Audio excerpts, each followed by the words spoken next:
Hello guys, welcome back to my YouTube channel. तो इस video में हम टी.एस. एलियट की एक शॉर्ट पोएम पढ़ने वाले हैं जिसका नाम है morning at the window.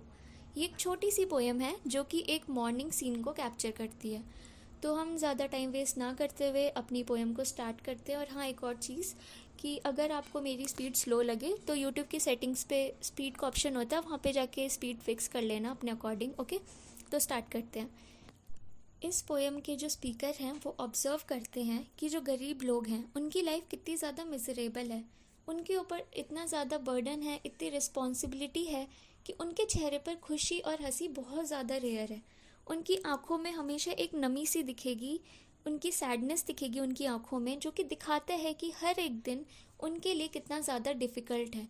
But वो गिव अप नहीं कर सकते। वो गिव अप इसीलिए नहीं कर सकते कि अगर वो काम ही करना छोड़ देंगे तो वो खाएंगे क्या। एक फोर्सफुल सी स्माइल रहती है उनके चेहरे पर, एक ज़बरदस्ती की स्माइल है जो कि दुनिया को दिखाने के लिए है।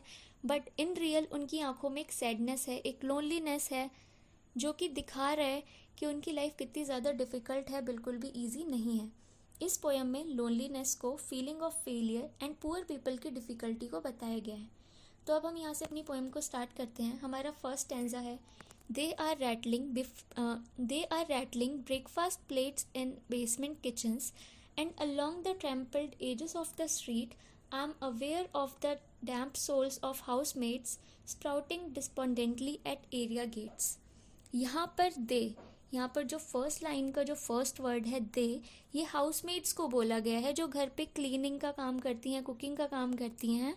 जो मेड्स होती हैं, हाउसमेट्स, उनको बोला गया है, जो बिल्कुल सुबह सुबह बेसमेंट किचन में ब्रेकफास्ट प्रिपेयर कर रही हैं, जिसकी वजह से बर्तनों की आवाज़ आ रही है।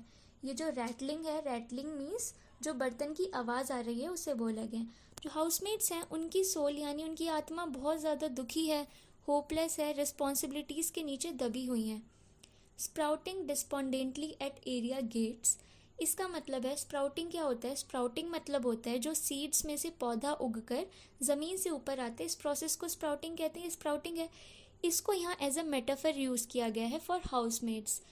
हाउसमेट्स भी वैसे ही हर मॉर्निंग एरिया गेट पर या फिर अपने वर्क प्लेस पर जहाँ वो काम करती हैं वहाँ सुबह सुबह खड़ी दिखेंगी, जो बहुत ज़्यादा दुखी होती हैं, होपलेस होती हैं। ये बिल्कुल भी मैटर नहीं करता कि कितनी ज़्यादा ठंड है, कितनी ज़्यादा गर्मी है। ये लोग बिल्कुल सुबह सुबह काम पर निकल जाते हैं अपने वर्क प्लेस पर, टाइम से, इवन टाइम से पहले पहुंच जाते हैं और काफ़ी लेट तक वापस घर जाते हैं। इन लोगों के पास खुद के लिए कुछ करने का टाइम ही नहीं है। इन लोगों के पास खुद के लिए ही टाइम नहीं है।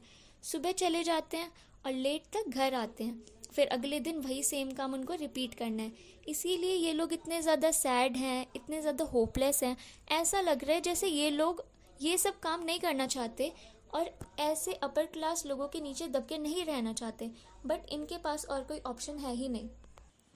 अब हमारा सेकंड स्टैंजा है, the brown waves of fog toss up to me, twisted faces from the bottom of the street and tear from a passer by with muddy skirts, an aimless smile that hovers in the air and vanishes along the level of the roofs. तो poem की setting यहाँ पे change की गई है। Morning का ही time है दोनों स्टैंजा में, पर फर्स्ट स्टैंजा में क्या था, ये हाउसमेट्स की बात की जा रही थी। अब यहाँ पे सेटिंग क्या है, पहले बेसमेंट किचन की सेटिंग थी जहाँ पे हाउसमेट्स के बारे में बताया गया। अब यहाँ पे क्या है, अब यहाँ पे जो स्पीकर हैं हमारे, वो विंडो के बाहर नीचे स्ट्रीट पे देख रहे हैं और बाहर काफ़ी ज़्यादा फॉग है, काफ़ी ज़्यादा धुंध है, जिसकी वजह से लोगों के चेहरे क्लियर नहीं दिख रहे और ना ही उनके इमोशंस। काफ़ी ब्लरी सा विजन है। जो लोग उस गली से गुजर रहे हैं, जो वहाँ उस गली के पासर बाय हैं, उनकी स्कर्ट धूल मिट्टी कीचड़ से सनी हुई है और वो फॉग उनकी स्माइल को उनसे छीन लेता है। और जो उनकी स्माइल है विदाउट एनी एम, जो कि फॉग ने छीन ली है, वो हवा में ऐसे ही तैरती रहती है। और जैसे जैसे मतलब होता है ना, जब धुंध हो जाती है तो वो जितनी ऊपर जाती रहती है वो गायब होती चली जाती है, तो उसी धुंध के साथ उनकी वो हंसी, उनकी वो स्माइल भी गायब हो जाती है, कहीं गुम हो जाती है। तो ये पोएम यहीं तक थी, इतनी ही थी।